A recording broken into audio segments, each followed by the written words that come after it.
When describing supercars, the general consensus is that Italian models are sexy, flamboyant and slightly unhinged, while their German counterparts are a little bit clinical and soulless.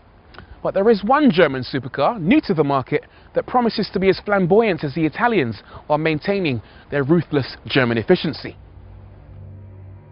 It's the Mercedes SLS AMG.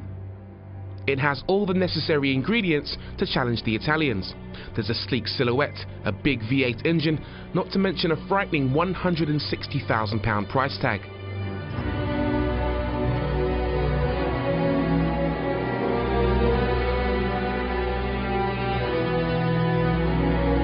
What makes it really special though are these gull-wing doors. Check it out. If I hit the button on the key, these handles pop out, and as I mentally prepare myself for underwear being thrown at me, they flip open by 70 degrees, gently modulated by these gas dampers at the hinge. You've got to be careful around these things. They do give you plenty of room to get in and out of the car, especially if you parked in a tight parking space. But they rest at head height, so you can bump your head if you're not paying attention. The interior of the SLS AMG is very, very stylish. If you read the PR blurb, they'll tell you Mercedes went down the aviation theme route. Of course, that does look to be the case. It has a wing-shaped dashboard, and it has a center console that's reminiscent of an aircraft's aviation console, and of course, the aircraft's engine-shaped vents. But when it comes to cabin tech, the SLS AMG is a mixed bag. The car offers a couple of fairly pointless features, including a DVD player that you can only use when the car is stationary. That player also supports DVD audio discs, of which there are only about 3 in existence.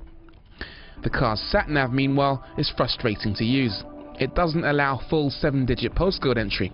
The maximum number of digits you can enter is 5, meaning you'll have to waste time spelling out long street names. One thing Mercedes gets right with the cabin tech is the awesome audio system, supplied by Bang & Olufsen. The 11-speaker setup is right up there with the very best high-end factory-fitted audio systems, and it comes as standard on all SLS AMGs. It's loud, punchy, and above all, very accurate, delivering a balanced sound with volume levels that increase or decrease dynamically depending on how much noise there is inside the cabin.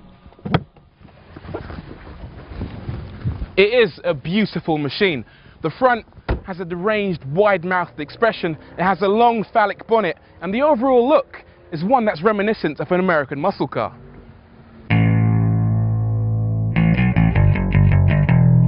The SLS AMG truly excels when it comes to performance. The car's 6.3-litre V8 engine produces a whopping 570 brake horsepower, which is about 60 brake horsepower more than the V12 engine in an Aston Martin DBS. It can't quite out-accelerate a Ferrari 458 Italia, not many cars can, but its 3.8-second 0-60 time means it's only a couple of tenths slower. The SLS AMG corners well too, even on this damp handling circuit. Huge tyres help keep understeer to a minimum, so it grips hard in corners, and the spoiler at the rear deploys automatically above 74 miles per hour, adding yet more downforce. It does have a tendency to oversteer though, apply too much power coming out of a bend and the rear end kicks out. It's hardly ideal for racing, but it's great news for anyone who likes to drive like a hooligan. The icing on the cake? Well, that's got to be the sensational engine and exhaust note. Floor the go pedal and it sounds like God gargling. It's a glorious symphony that not many supercars can match. Mercedes, or specifically AMG, has built a very spectacular car. It's very German in the sense that it's precise, it's technically very capable, but don't let that fool you. When the time comes to have fun, this car can also let its hair down.